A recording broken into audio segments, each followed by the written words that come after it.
the background is, how do you order that? It doesn't look like what I'm seeing, but that's exactly my point. I want to create some interesting shadows. Alright? So for me, this is a 2 or 3 shot process, especially when I have to start my explainer. It takes about 15 seconds to get to this point. Test shot after temporary, look at the ambient, dial it up and down. If it's dim in here, I have more light in the background, I go the opposite direction. I can extend my shutter speed, I can handle it, and drop out, and then I can move my ISO up. Alright? So think about that ambient first. So we turn it on, the speed light, right on top of the camera. You know, you're not happy with that photo, right? Please say no. Please say no. Here's the challenge. When the speed light's in the hot shoot, it's throwing that light right down the axis of the lens. So there's no... So one of the challenges, you have to say, all right, what's the lesser of two evils? In my case, I really like the uncanny control of speed lights, and I'm willing to put up with a little spaghetti roll here once in a while.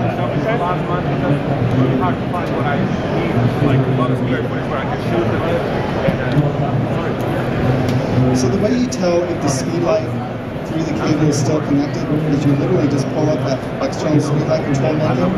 If it's not perfectly in the hot shoot, it will just say you can't see the speed light. So here we go, right there. Okay? It's saying I can't see the speed light. And when that happens, you just push all the connections back together. And more often than not, people tell me, oh yeah, they didn't have this in as far as it's supposed to go. Especially if I set up a shop in LA, like I'll need to upgrade a little bit, you know what I'm saying? On Syl Arena, one of the concepts about flash photography that a lot of people assume is that the head of the speed light always has to line up with the orientation of the frame. I've been shooting a few horizontal shots here, so well, the flash is in the hot shoot and it lines up with the frame. But in reality, I want to light now. I don't want to light the background. It's perfectly okay to independently move your speed light off axis. You doing okay with me? Thanks for that. Okay. Right over here. Once my cohort is back, I'm going for sure, man. I'll see you. You don't mind bright lights, do you? You don't mind all this thing?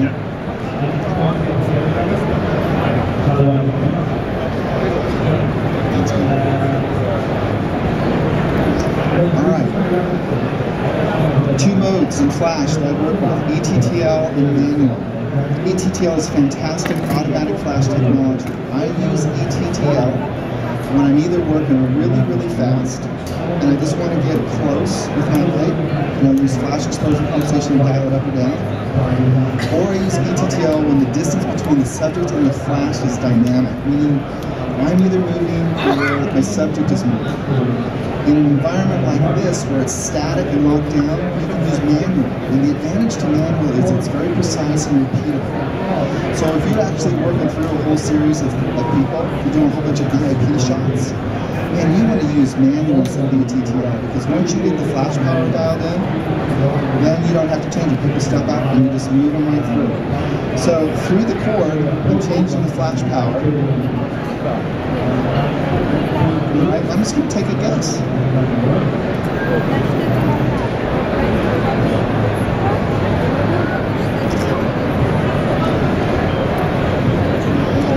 So what do we do when it's overpowered? A lot of people say, well, I need a flash meter. I would argue you don't. I would say start somewhere in manual and then make a big move. Make a 3-stop move. So if I'm in a 16th, what's 3 stops of flash power? 32nd, 64th, 128th, right? Okay.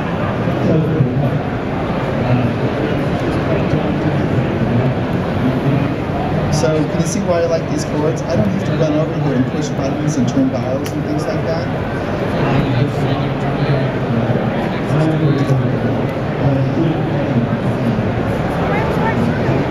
Okay. So we can play with the light position, we can play with the light power, we can play with the light modification.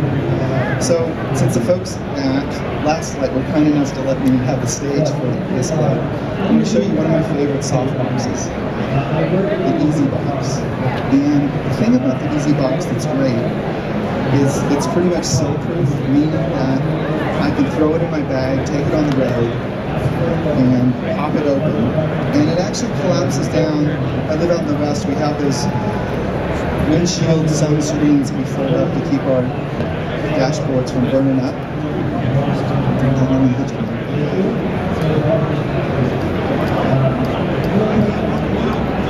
And this actually, the Easy Box, is my standard event lighting group. So I live in Paso Robles, which is an area that has a lot of wineries and wine parties. I'll have my assistant actually carry the Easy Box on the pole with the speed light on the back, and in this case, in that situation, the cord doesn't work.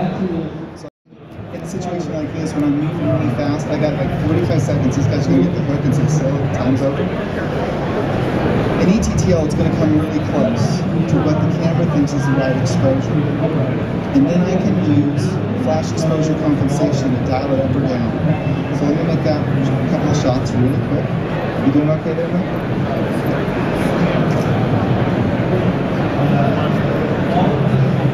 So the difference between hard direct light and a big light source is the angle of the shadows.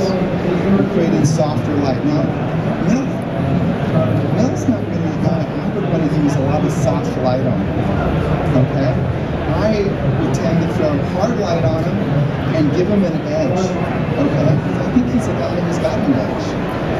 But if Mel was, you know, slender and lithe and really beautiful, I'm not going to hit Melina, shall we say,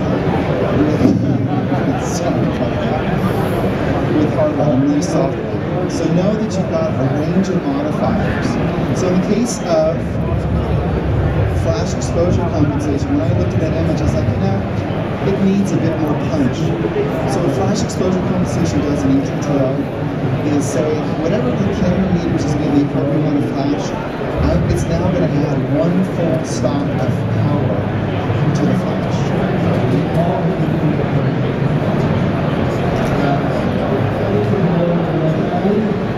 So let me just show you that really quick. That's where the camera thought the light should be in ETTL. Alright, and I just added one stop of power to that. So with that, I'm going to stop short. I want to apologize for the technical glitches I had on the front end and the late start. I've got a stack of business cards over here. I have a website called speedlighting.com, and I promise if you send me an email, I'll answer it. So if you've got a question, I'm happy to help you sort through the answers, okay?